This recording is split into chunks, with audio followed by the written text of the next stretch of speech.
Assalamualaikum sa lahat ng mga kalahok para sa huling araw.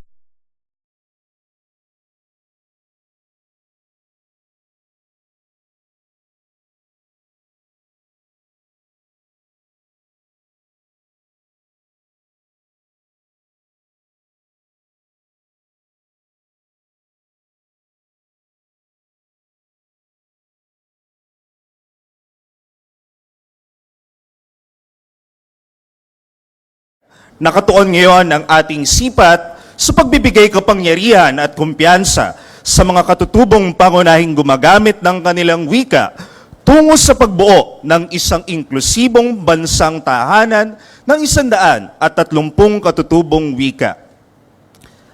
Para sa pagpapakilala ng ating ika-4 na plenaryong tagapanayam at mga tagapanayam ng sesyong panel, narito si Binibining Lourdes Z. Hinampas, nanunungkulang puno ng sangay ng literatura at araling kultural ng KWF. Let's give her a hand.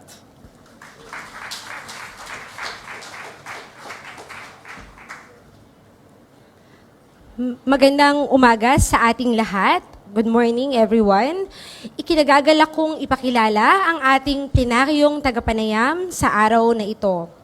Si Dr. Patrick Heinrich ay isang Associate Professor sa Department of Asian and North African Studies sa Ca' Foscari University sa Venice.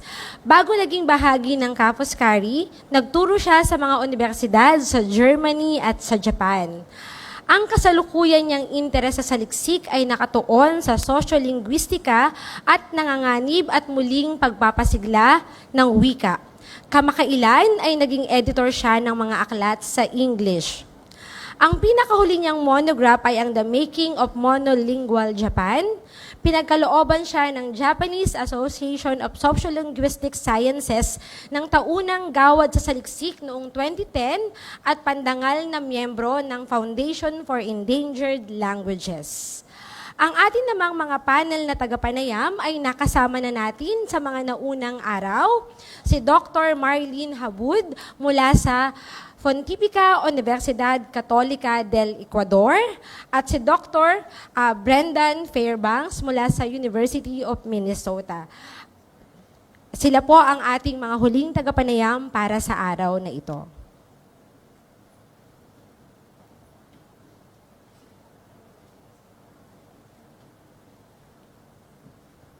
May we invite Dr. Heinrich to approach the stage and get prepared for his talk.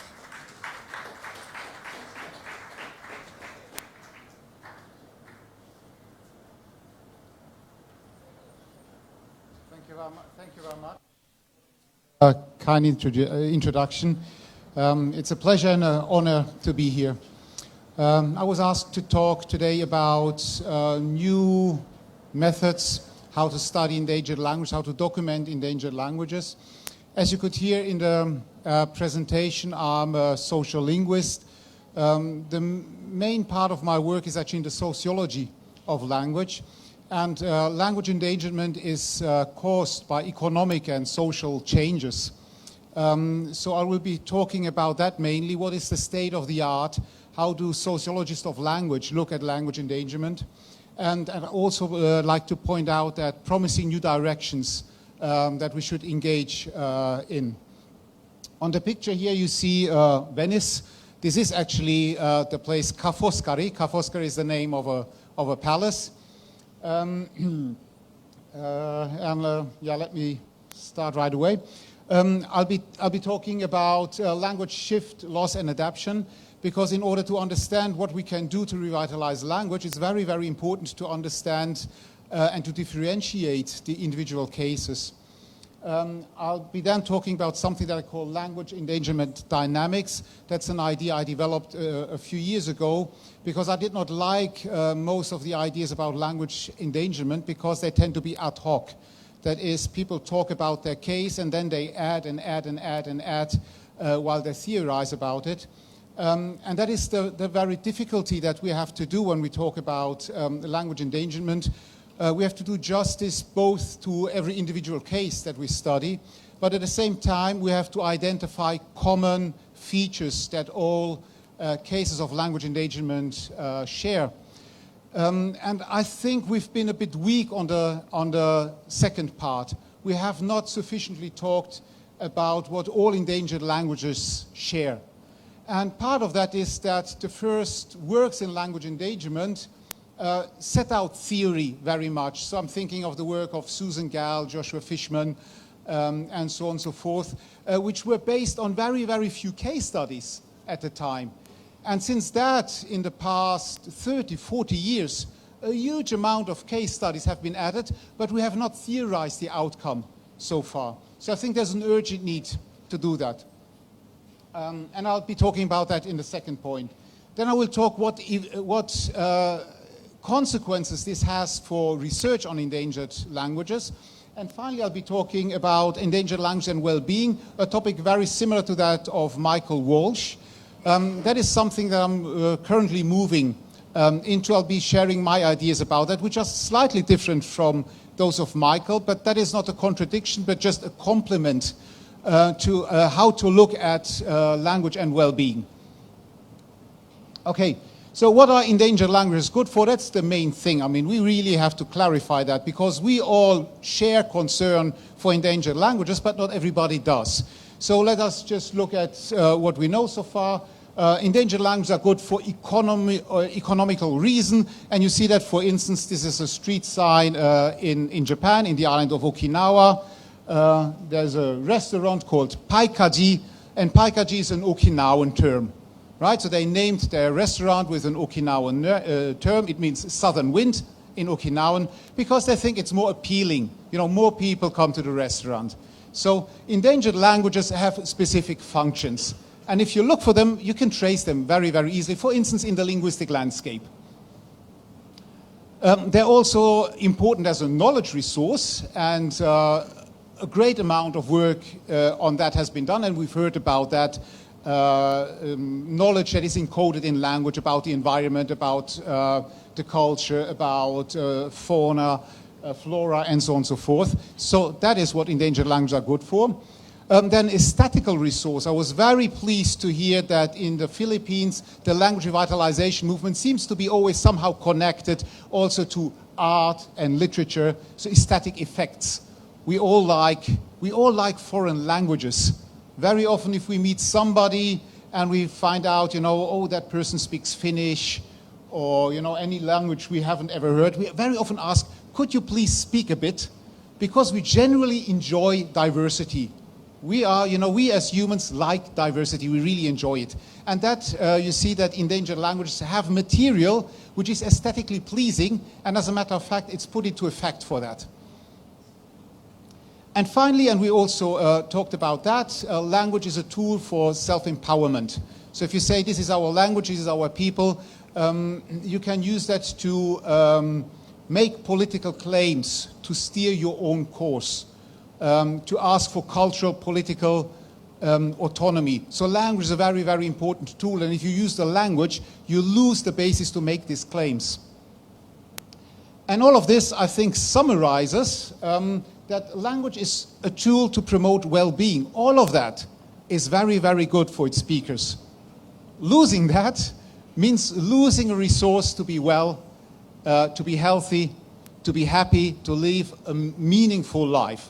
I will be returning to this argument. So, language shift and loss. I myself am studying endangered languages in Japan, mostly in the south of Japan, the Ryukyuan languages. So if I use a concrete example, it will be mostly taken from the Ryukyus. So one thing that we understood, and maybe a big success story in the research on language endangerment, was the idea of domains. To understand that we don't lose language word by word or speaker by speaker, but we're actually losing places where you could use the language. So a domain is, just to repeat very quickly, it's the topic about which you talk, the people involved in it, and the place. So all that together creates a domain. And if you study language endangerment, usually the first step is to identify the domains. And it is based on the assumption that peoples use specific language in a specific domain, right? It's not that people make up on the spot which language to use, but it's linked to domains. And language become endangered because the dominant language replaces the endangered language domain after domain after domain. And this results in a problem that even if you speak the language, you no longer have a context where you can use it.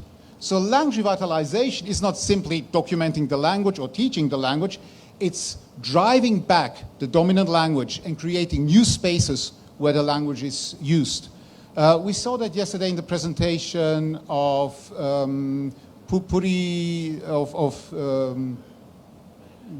Professor De Lima, right? Professor De Lima, when she quoted Kendall King on her book on Quechua in Ecuador, saying language revitalization is bringing language to new users, and it implies new users as well. All right, so this is what language revitalization is about.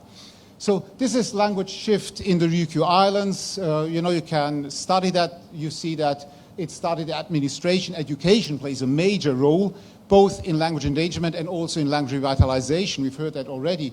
You have then written language, basically being Japanese. It starts in the domain of work.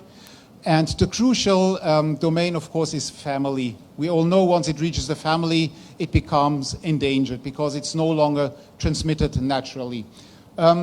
Once the family is reached, it just takes a certain time until the neighborhood is affected because there's an increasing number of speakers no longer speaking the language, and then there's a tip phase where you just decide, oh, well, there's just no point in using the endangered language in the neighborhood because, the number of people not speaking it is getting so big that you just use the language everybody speaks, which is the dominating and replacing language.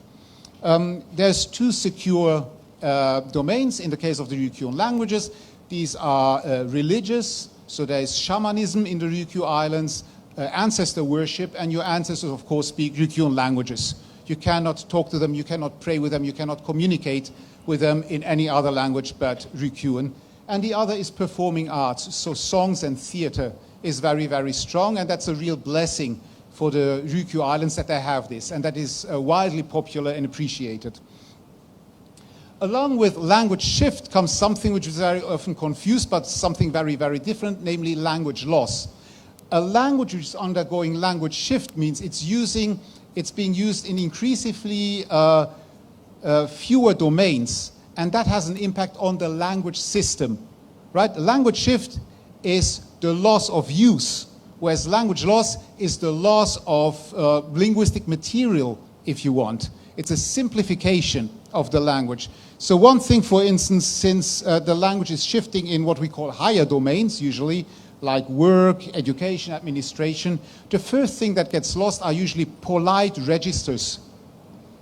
So that is getting lost. And you see that, for instance, that's a very easy example about eliciting data on slag. So that's the Okinawan word for slag in Okinawa City. And you see here the date when the informants were born, and that you find out that some of the words are just getting lost. So this is a case of dialect leveling. So some dialects are getting lost, and you also see that some of the younger speakers come up with new terms, which are usually terms which incorporate elements of Japanese, whether that is in the pronunciation or in the morphology, okay? So language loss means there's getting less and less language, if you want to. And we've had that already, the expansion of the dominating language into the endangered language. So Greg talked about it, and we had other people talking about that, right? So it's very important to keep the two things apart when we think about language revitalization. First, we have to create new users. We have to make space where the language can be used. It's not sufficient to train new speakers.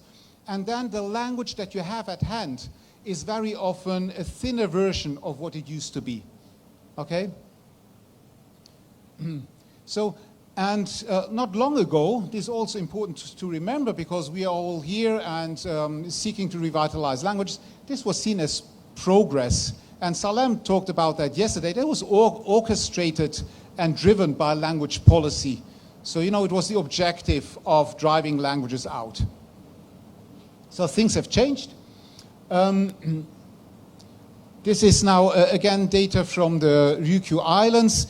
When a language is getting endangered, we get different types of speakers.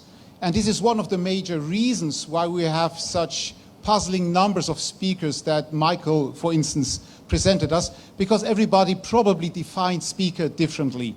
So these are speaker types in Okinawa, which are based on analysis of the actual language use.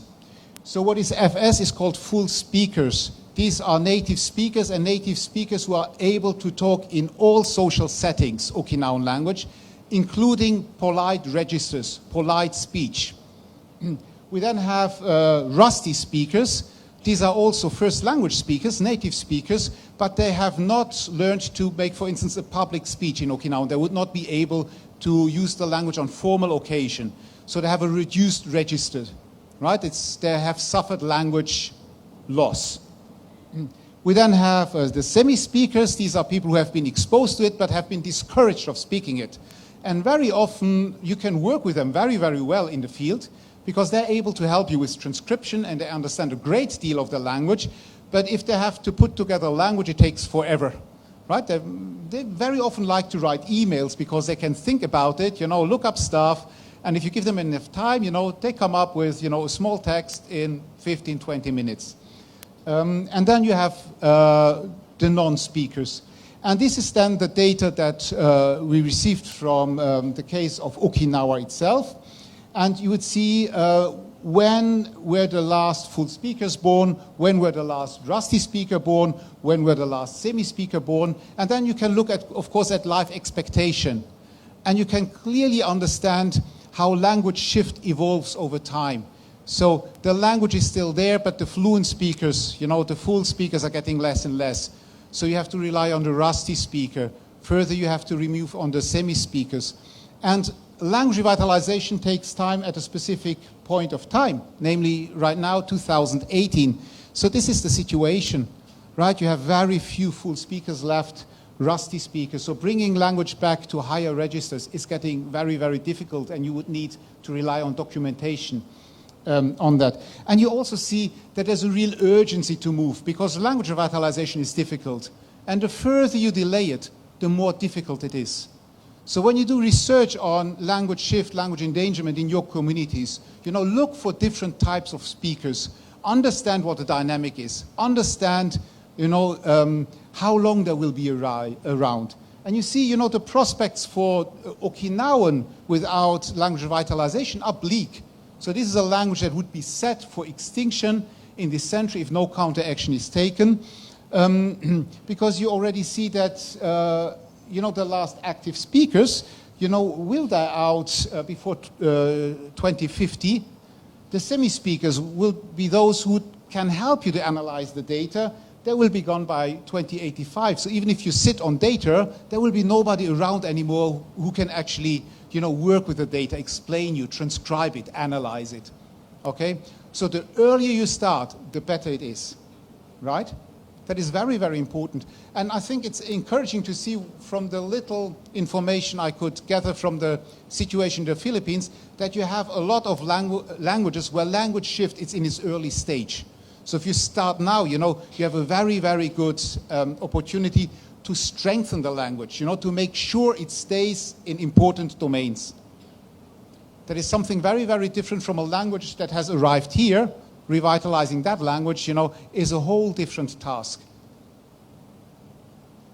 Okay, so language revitalization then is restoring intergenerational communication. So these kind of people, all of them, if they talk to each other, the easiest language to do that is Japanese. Everybody speaks standard Japanese. And very often if, rusty speaker, full speakers, between them, they speak, in informal settings, they speak Ryukyuan languages. But the semi-speakers already are discouraged to speak. They've always been discouraged to speak. And if they learn the language and they try to use Okinawan, very often the response is in Japanese, more often than not. So revitalizing language is restoring intergenerational communication, and it involves two sides. It takes people to take the courage to speak, to say, now I'm going out and I'm using it. But more crucially yet, the speakers to respond to them. And we see, I think, in any endangered language setting, we see traces of language purism. That people say, oh, well, if you speak in that way Okinawan, I'd prefer to speak Japanese to you. So that works against that. And that's very, very difficult to overcome. Right? And of course, if that purism is at work and if people answer to people trying to make an effort in speaking the endangered language and you speak back in the dominant language, means they will never improve. And so you enter a vicious circle where language purism makes sure that people don't get the exposure. And because they don't get the exposure, they don't build up the proficiency. And proficiency is very, very important. That is something that Brendan reminded us yesterday. And the success of the Hawaiian revitalization movement is also very much based on the high proficiency that this program is generating. You find that nowhere in language revitalization theory, but it's so obvious that proficiency is the most important thing. Because what you have to produce is unmarked language, where people say, yeah, that's natural to talk in that way. Because otherwise people just step into a role and step out of the role. And this is not enough to bring back the language. So we have three types of reactions, and I think you have these reactions in all endangered speech community. You would find out people who discourage you from speaking. You would have people who listen to but respond to you in the replacing languages. And you have very, very few people, and these people are really, really important, who will listen to you and will talk back to you in the endangered languages. So these people are they're the central pillars of any language revitalization attempt. So finding them, working with them is very, very important. And anybody who's been working on endangered languages, and has been successfully doing studies or revitalizing the language, will have had such kind of people in their program. Okay. What you also need when you revitalize the language is language adaptation. We talked about that, or people talked about that. You don't want to be put in the museum corner. You don't want to be put in the 19th century and say, this is your authentic language, this is your authentic culture. Put on the costume, make a dance, make a greeting, but that's enough. The language has to be meaningful for everyday life. It has to have a function. It has to benefit its speakers. Nobody uses a language which is not of benefit for herself or himself, right? And these benefits have been eroded in endangered languages. They have to be restored. So these links, this functionality, these benefits were there. This is the reason why these languages were widely used before. But they have been cut off, eroded, destroyed. So you have to restore these functions and these benefits. That is one thing, but at the same time you inherit a language system which was spoken by a society which no longer exists because it did not adapt to the changes of the society.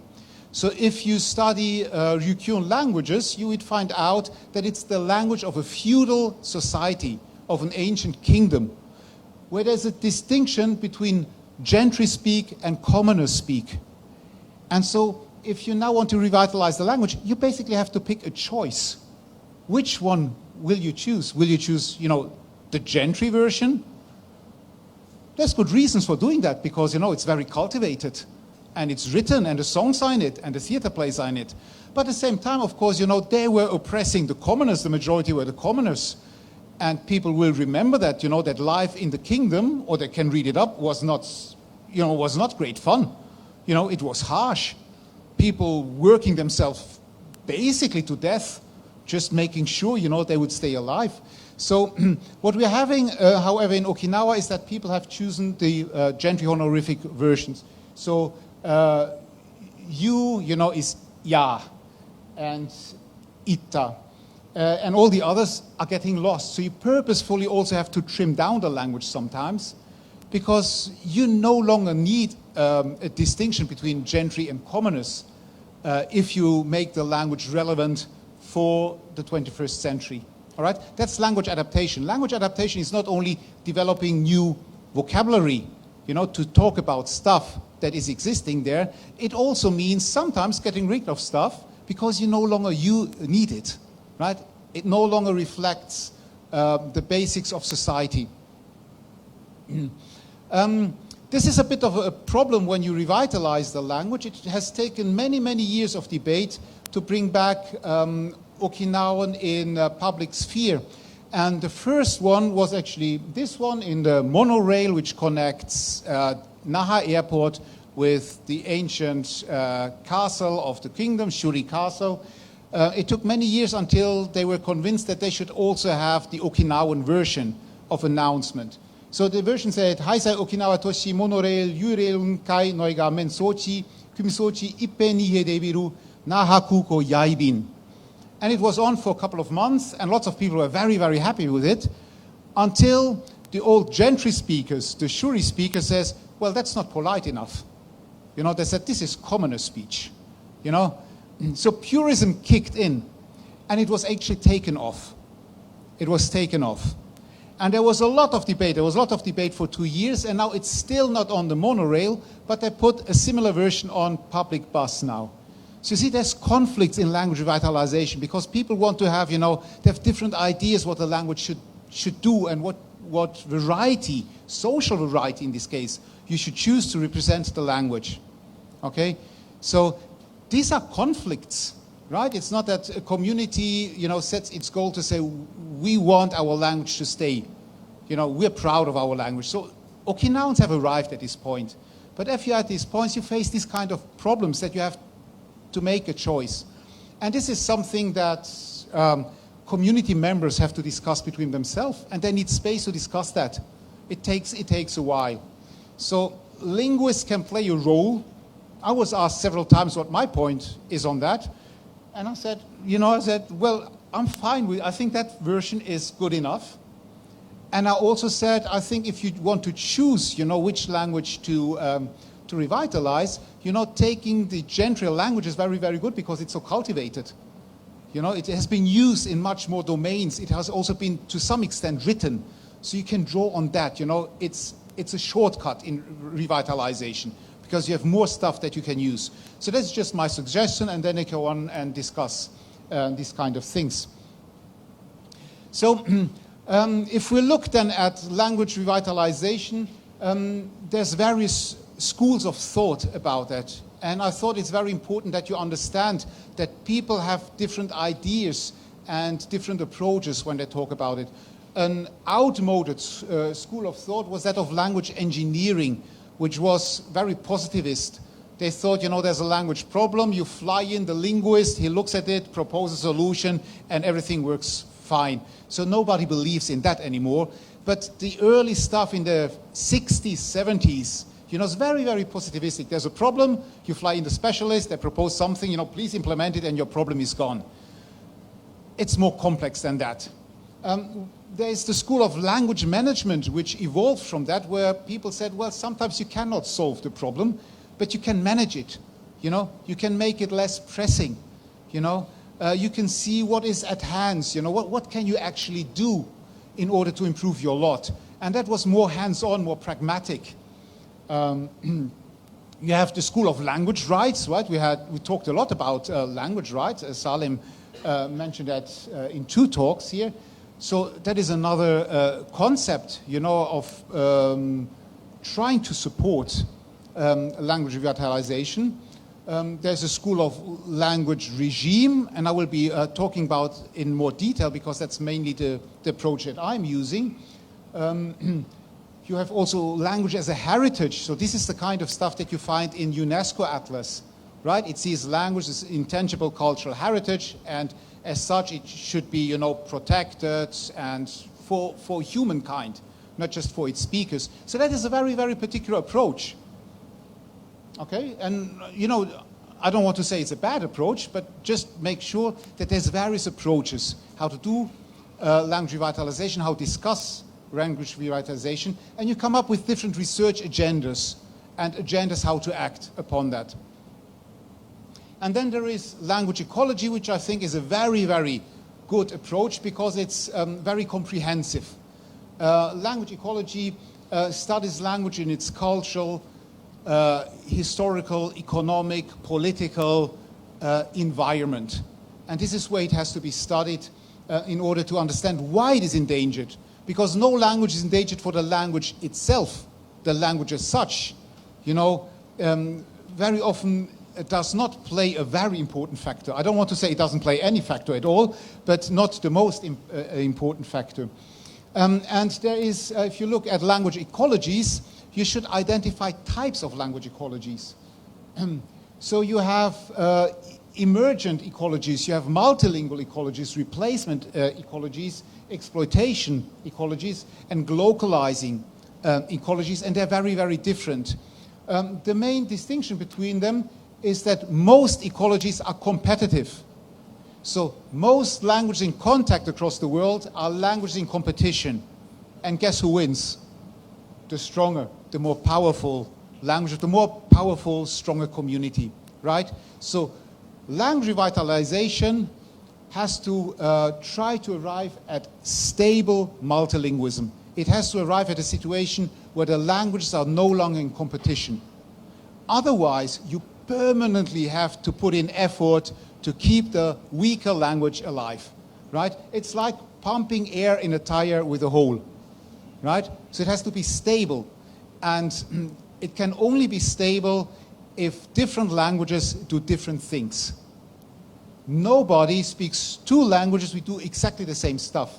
It would not make any sense, you know, to revitalize, say, Okinawan, if Okinawan would do exactly the same stuff as Japanese. If it does the same stuff as Japanese, just speak Japanese. So if you want to revitalize Okinawan, you know, it has to do something better than Japanese, has to do something else than Japanese. And of course, endangered languages do that. Otherwise, we'd all be wasting our time here, all right? So it's identifying what are these endangered languages good for. And you have, again, the idea of welfare and well-being in here. Okay, so create stable, non-competitive language ecologies. And the best work I can recommend on that is the work of Peter Mühlhäusler. He's done really, really amazing stuff on that. And he's sort of a pioneer in this, in adapting the idea of language ecology to endangered languages. Okay, this is now language endangerment dynamic. That's a model I developed, and it took me like a year, despite the fact that it's so simple. So I was trying to come up with a model where you would not always add up permanently ad hoc stuff to say, well, in my language or in my community we have this or that. But a model which would explain all settings of language endangerment across the world, across time. Because as long as language has been there, there has been language replacement and language endangerment. So I thought for a while, and the first thing, of course, I understood, and it's most important that everyone understands that language endangerment and language revitalization has to do with equality and inequality. It's very easy to say that it's always dominated people who lose their language. It has to do with domination. It has to do with inequality. Language endangerment is a sign of inequality between two groups in contact. And this is why I sometimes call it a good problem. Because if the language is endangered, you understand that something much bigger is at stake than only the language. There's inequality, there's discrimination, there's different life chances, and this has, you know, very, very bad effects, of course, on the speakers. And there we arrive again at well-being, right? So equality, inequality. If there is equality between people in contact, there will never be language endangerment. So you understand, if you want to save languages, you know, you have to create more equality, more equality in society. And that is where you see so clearly that language revitalization has to do with moving forward, as Larry Komura said. It's not going backwards. It's creating a better, a more just, a more egalitarian society, right? It's moving forward. I was struggling for a year with the second axis, and I choose then, after many failed attempts, community and society. This is mainly based in works on sociology. So there's a famous book, a classic in sociology, called Community Society by Ferdinand Tönnies, and he writes in detail that community society is very different organized. So community has people who know each other. So the Aborigines in Australia, clear case of community where people know each other, and you would not need written laws to organize how society functions and so on and so forth. Society is society of strangers. We live in societies of strangers. We go out on the street. You know, you are part of Filipino society, I'm part of Italian society now. And we feel at home and we feel safe and among ourselves, but we actually don't know the people. That's something very, very strange. So if you then put various kinds of societies, communities on this scale, you would find out that economy or the economic organization of the societies is key to understanding where they are placed. So if you take hunter-gatherers, for instance, there's of course great equality between them because they have to be mobile, there's no possession, there's basically no division of work. So there's strong equality where people know each other, right? With agrarian revolution starts inequality. So the groups get larger and some people come to dominate others. And hunter-gatherers being in contact with agrarians were the first big wave of language endangerment and language loss, language extinction. So if put agrarian societies in contact with hunter-gatherers, the hunter-gatherer languages die. So in Africa, for instance, Bantu-speaking agrarian societies in contact with Khoisan hunter-gatherers, and the Khoisan languages went. And there is a history of this language shift across the entire world, because until 12,000 years ago, we all survived as hunter and gatherers. We then developed agrarian languages, and these agrarian languages then replaced hunter-gatherer languages. There are very few of these languages around. So you see, why did agrarian languages displace hunter-gatherer languages? Well, because they came to dominate them. They were more powerful. It's very, very easy to predict. You put them in contact with the others on the basis of inequality, and the language will go away. The second big wave is when we shifted from dynastic realms, kingdoms, usually based, on concepts of religion, into the modern nation state. So there's the second big wave of language loss. And these are the cases we're discussing now. These are the cases of languages, endangered languages in the Philippines, endangered languages in Northern Africa, we talked about in Europe. So the nation state claims to have equality, but of course there is inequality in the nation state. And anybody who studies language, society, culture, history from the point of view of minorities will immediately understand that there's no equality in the nation state, despite the fact that it claims to be. Like all social linguistic models, I became keenly aware 2 days ago that it lacks the socialist world. I was thinking, how comes that, Siberian languages are so endangered? So there's no room of the socialist world in that. I will incorporate that. Of course, socialism would tell you, that they're there, the entire world being equal, right? And if that was true, there would be, the Siberian language would be thriving. That is not the case. So there should be probably up here. So, very, very large society, going over language borders, but of course, big inequality. So I will adapt this model and include that as well. So revitalizing languages now, we understand, is either moving towards more equality, and of course the people who have to move is the majority, right? Minorities, it's inherent that they want to be treated equally, that they want to have the same stakes as everybody else. So it's the majority who has to move. And sometimes you see that happening. I think the case of Wales is a good example, where the majority, partly by accident, moved and opened the way to more equality, and that paved the way or helped to ignite language revitalization there. And if the majority does not play along, if it keeps, up discrimination, well, you have to retreat to community. I think this is what we're seeing, for instance, in the case of Hawaii. I think Hawaii choose to say, well, if we cannot be on equal terms, we no longer want to be part of what you represent. We just retreat to ourselves. We become our own center. We no longer want to be the margin of the US. We become the center of ourselves. We're the center of Hawaiian language and culture. and Hawaiian identity. So the idea of periphery is very, very dangerous, because periphery means down. And one way to revitalize language is just stop playing that game.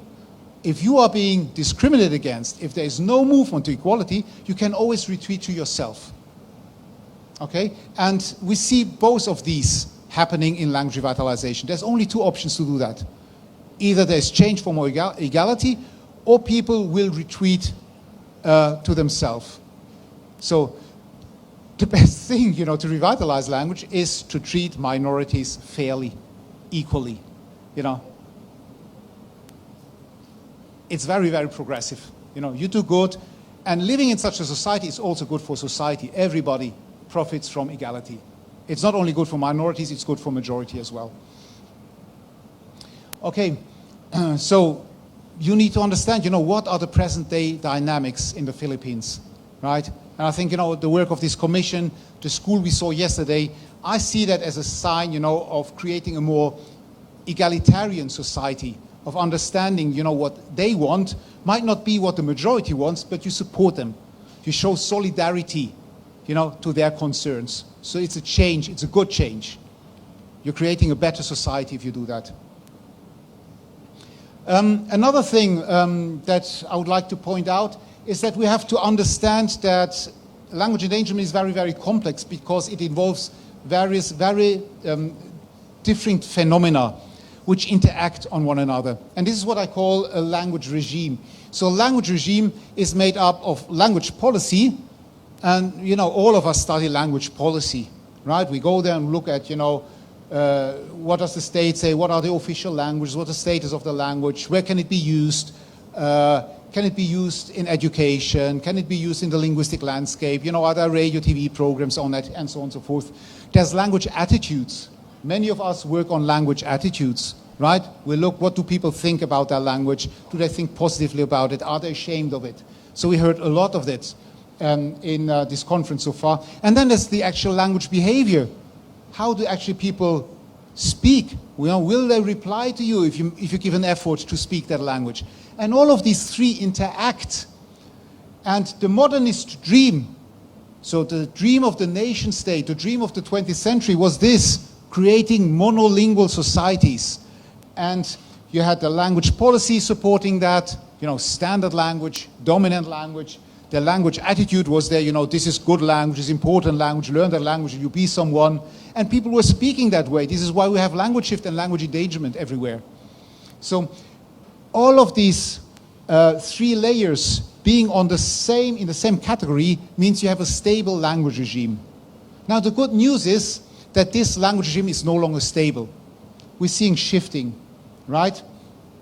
We see shifts in language policy. Very often language policy is shifting to something I call double monolingualism. They just say, let's have this language as well, and they just treat the languages on the same par. Every language has to do the same thing. But languages can only coexist in a stable ecological system if they do different things. So you need functional diversification. You need to say, this language is good for that language is good for the other stuff, right?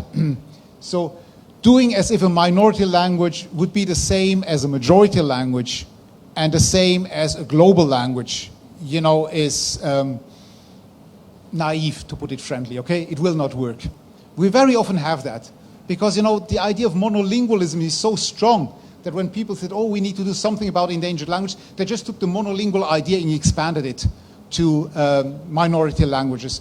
So if you think ecologically, right? If you think, how to do things, where's the link to language, to culture, to nature, to knowledge, kind of stuff, you immediately understand that languages do things differently. And that also means that languages do not have to be in competition. Your local endangered languages does some stuff really, really good. Your national language does stuff really, really good. English does stuff really, really good. This is why we speak English here. Right? So they don't have to be in competition. You just have to make sure that everyone plays the role it plays best and that you give it room to do that. Language attitudes have shifted dramatically. This is why we're here. This is why we're concerned about it. We are seeing language revitalization basically in most places where languages are endangered, you'd always find some person being concerned, some person doing something. So they have shifted very much to the, what I call communalist, postmodern paradigm. That means, people want to strengthen community and identity. Identity, I think, was the most used word we had in this symposium so far. So people move and say, well, for our identity, language is important. It's about rebuilding community. Language behavior, is shifting, but it's more like functionalist, that people say, well, I use my language in that situation, but not in another one. So what we have, we arrived at a situation where we have unstable language regimes. Language policy, language attitude, and language behavior is no longer in sync. And this means language regime is changing. The language regime is in transformation. And now, if we want to revitalize language, means we have to take an influence on that changing language regime. And the obvious thing, that professors, educators, commissions, consultants can take is to remove obstacles in existing language policy and to create supportive language policies. Okay. Let's talk about two very different approaches. One is, you could say, the classical paradigm. The work of Joshua Fishman in particular, reversing a language shift, is one which I call functionalist, because it is based on the belief that in order for two languages to coexist, they have to have different functions, and it even would say that the endangered language should be what is called the private domains. Right? So it should be used, if we take the Ryukyuan languages as an example, it should be used in the family, in the neighborhood, in religion, performing arts. Whereas in public domains or in higher domains, in administration, education, newspaper work. So a functional diversification. And reversing language shift theory is basically built on bringing back this situation. I say bringing back because every language shift has this stage. There is a stage in language shift where you have a bilingual generation which has exactly that language behavior. And so Joshua Fishman propagated this model. And he called it diglossia. That he confused societal multilingualism and diglossia and it put together in one category, which was, I don't think, very useful. But he says, we have to arrive at this situation. Now, this is very, very difficult for language revitalization, as everybody knows, and it is not working. So it's very good to understand that language has to play different functions, but we all understood that school is very, very important to bring back language. So if you actually look at successful language revitalization movement, you will find out they did not follow the Fishman model. As a matter of fact, I got personally interested in the Hawaiian language revitalization because the first time I went to Hawaii, I was picked up at the airport by Professor Wilson, who said to me, oh, we're having a language revitalization, and it's going well despite the fact that we're doing it the wrong way. That's what he said. He said, we're doing it the wrong way. We don't do it as Fishman tells us to do it. And I thought, oh, that's very, very interesting. And so I started, talking to him and talking to Larry. And I find out that they're doing something else. In Hawaiian, people are building networks. And this is what I call then the approach where you strengthen community. If you look at Hawaii, you'd find out that they started with old native speakers, and there's an island where language shift did not occur. And pioneers like Pila Wilson, Larry Kimura, and his bunch of friends that he talked about, they are called here the pioneers. So they went to learn the language, to document the language, to have them on the radio, in order to strengthen their own language, and then they created the language education system, right? And they created new fluent L2 speakers in their immersion programs. Or since, they had children and raised them in Hawaiian, they raised new native speakers of Hawaiian. So this has nothing to do with domain. The thing that that I found very interesting when I was in Hawaii, in particular the first time, is that I hung out with, Larry Kimura and all his friends, and I found out they use Hawaiian the entire day, morning to evening. The phone rang and Larry would speak in Hawaiian. I gave a presentation and the beamer did not work, and there was Yumiko Ohara. She had to call the technician and say the beamer doesn't work, and she had to do it in Hawaiian. It would have been much easier to do that in English. So there was no functional diversification. This was a network of people who used Hawaiian everywhere. And I think, the case that Brendan talked about yesterday looks very, very similar, right? Creating a place where people live together. It's building a network of people who use the language. There's no functional diversification. It's just use the language as much as you can. If possible, use it exclusively. So that's a different approach. And it's working very, very well. So it should be considered as well. And what is more, what we see in the case of Larry's presentation, but also of Brandon's presentations, that they then worked on network strength. Of course, they did not call it network strength, but they did it more intuitively. But first they started out, as teacher-pupil relationships, somebody teaching Hawaiian to somebody else. They became friends. Some of these friends got married. They had children. They had families. They started working together. And they moved to Hilo because they found out, that it works better in a smaller community. So this is a very, very interesting model. And I think that is the model to follow if there is no equality in the society. Remember that there's two possibilities. If the majority does not grant you the same rights, choose the network building model. And it seems to be no coincidence that we have two cases at this symposium from the US who has chosen this particular approach. That's the kind of stuff that works in America. Maybe in the Philippines, if there is more, readiness to acknowledge diversity, to show solidarity, functional diversification, but in a different way from Fishman, Start with school, but school has to be different from the old style school, where people are just trained, to rise in the social ladder, to be successful, to earn money. Put community stuff in there. The community stuff is always taken for granted, but it goes away with your language. And you'd find out it's very, very precious and important in everybody's life.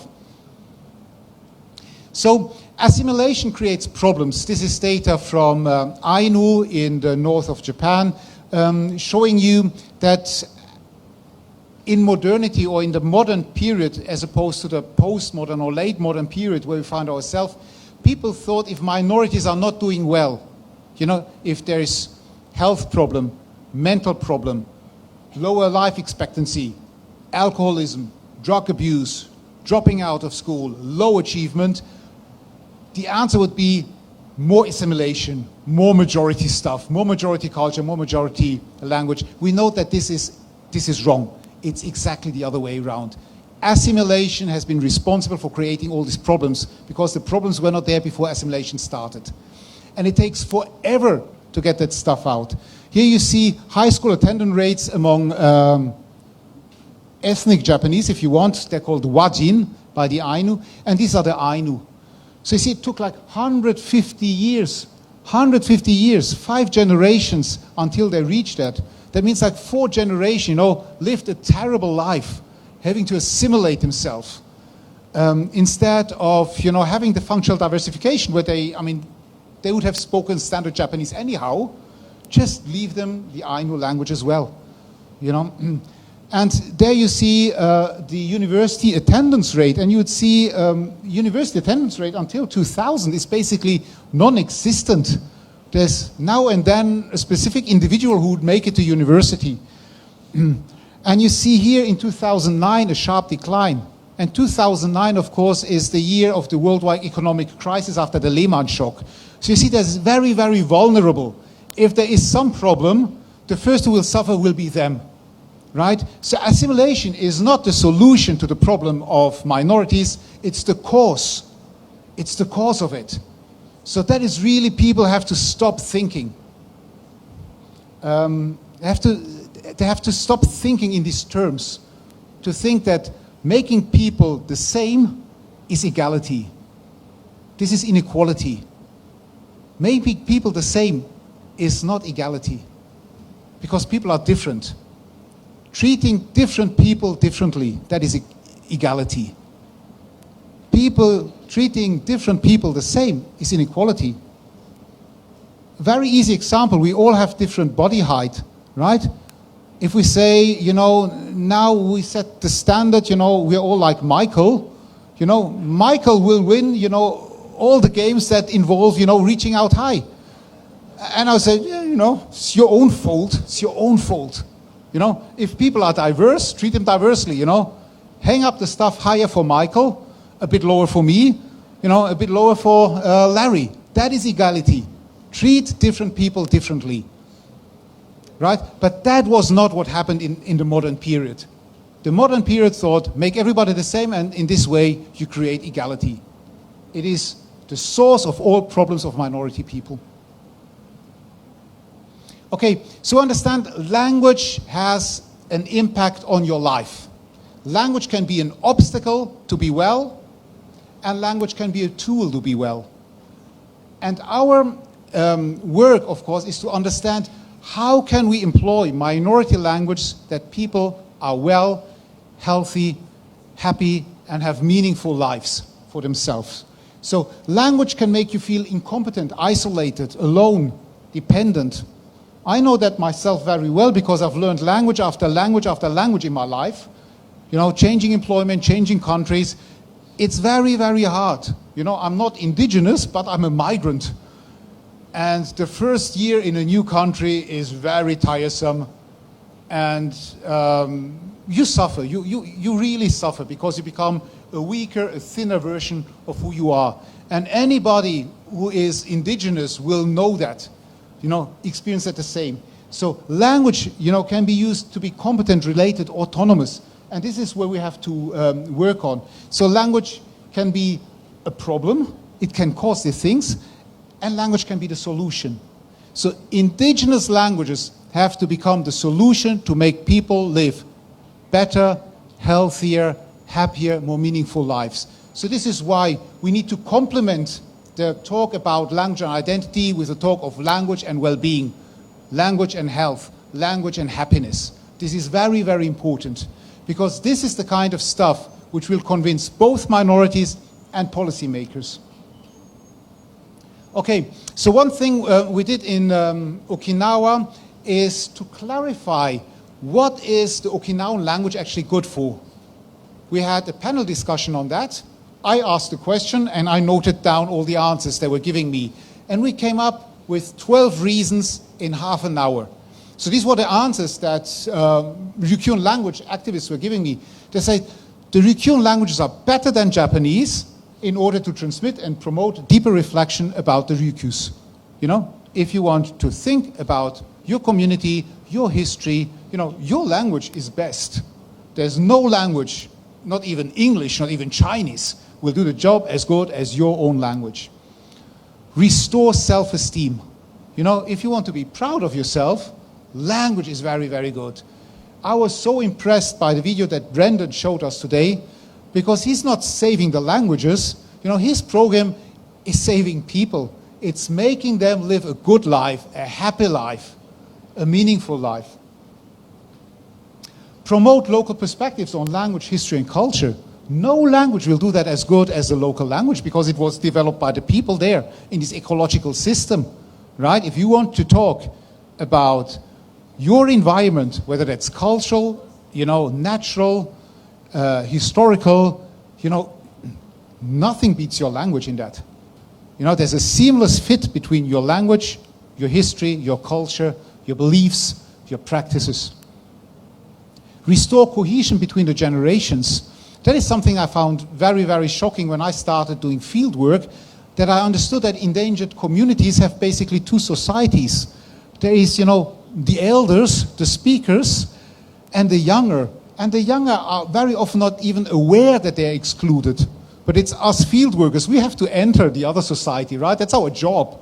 You know, it's very, very difficult, right? It's very, very humbling to become part of that. And to restore that, you know, to make sure that young people, you know, non-speaker, semi-speaker, you know, become part of that community again. And nothing can do that but your language. You know, the replacing language will not do that job. Never. Familiarize younger speaker with the heritage, of course, you know. Nothing beats your local language in that. Strengthen and apply heritage culture. You know, strengthen, adapt it to modernity, to everyday life.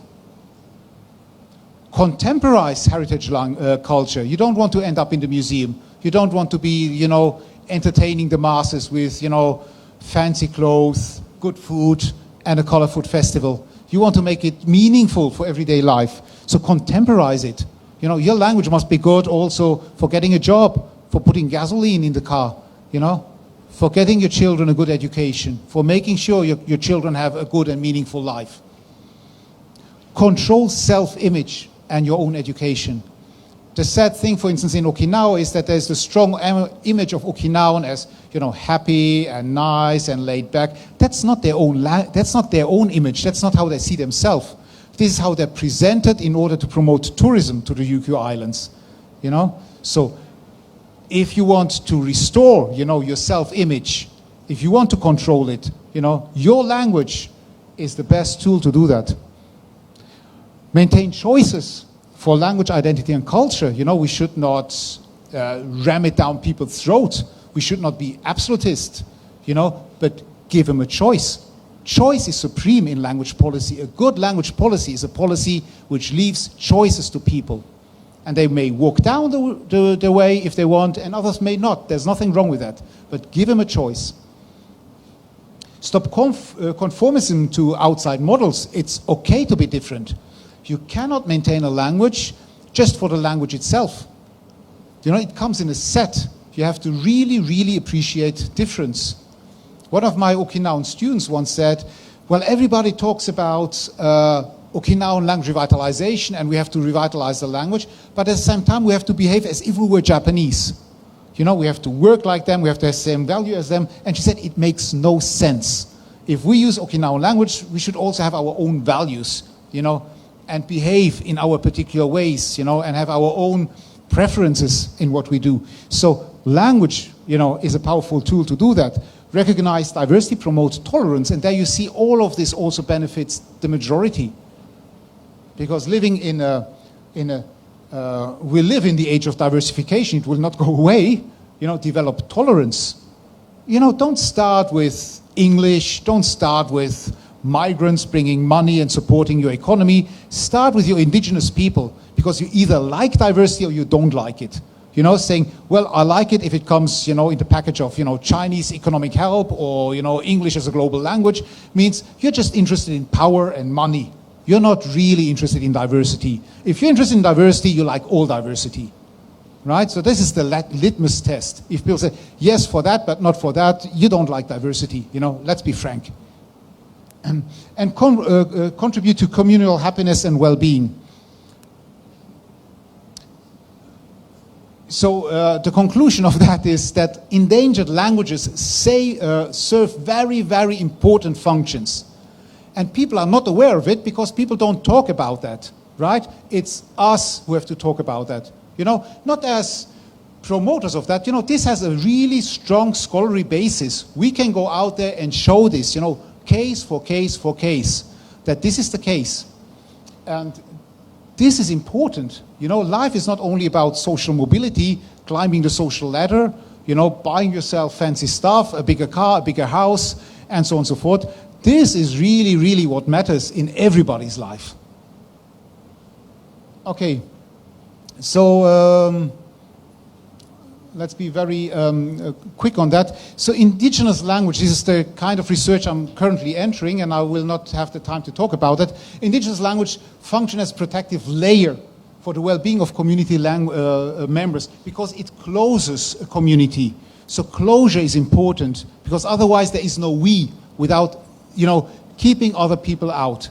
And not being able to keep other people out, not being able to regroup yourself, to think what is important for you, to be yourself, you know, is what triggers all these social ills, all these health problems, right? So My research question, which I'm now studying in the recurrent language, is to what extent does language that people know and speak their well-being? And I'm linking there the language proficiency that they have, their language repertoires, together with happiness studies. So I'm studying subjective well-being, which is different from the phenomenon that Michael is investigating. You know, he's looking into mental and physical health. But basically, you know, it's the same thing. You know, language does something good for you, and losing it means, you know, you will suffer. You will suffer from losing your language, you know. Keep on to your language. That's the message. Let me end, this is the last slide, with probably the most impressive person that I've read about in more than 20 years of studying language and society in Japan. This person you see here is Chiri Yukie. Chiri Yukie was one of the generation which was bilingual. She was Ainu bilingual. She knew Ainu and Japanese, and she wrote down religious songs and translated them into Japanese. It's a very tragic figure because she died when she was 19 years old. So she only wrote one manuscript and tragically died. And she wrote in her foreword, and I think the foreword encapsulated everything that we've been talking about. And let me quote my translation. Our eyes are filled with anxiety, burn with discontent, and are so dimmed that they cannot make the way ahead. We are compelled to rely upon the compassion of others. We are a pitiful sight, a dying people. That is our name. What a sad name we bear. In the past, surely our happy ancestors never imagined for a moment that this, our homeland, would in the future be reduced to the kind of miserable state at hand. And I think this really wraps up what language can do for you and your community. Thank you very much for your attention.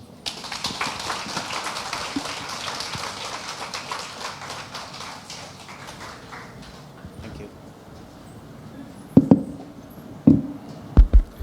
Once again, we would like to thank Dr. Patrick Heinrich for his very, very informative and very provoking insights about language revitalization.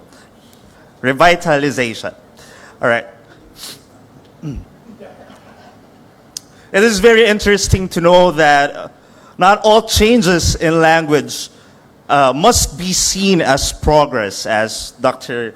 Heinrich said. And it's also interesting to think that language revitalization could be seen as political as it is. And I think it is very notable to say that to revitalize a language, we must move forward to equality and moving back to our old self and old concept of community. Once again, we would like to thank Dr. Heinrich for that very, very insightful talk and lecture. By now, we would like to acknowledge the presence of our National Artist for Literature and the chair of our Commission of the Filipino language, our National Artist, Virgilio S. Almario.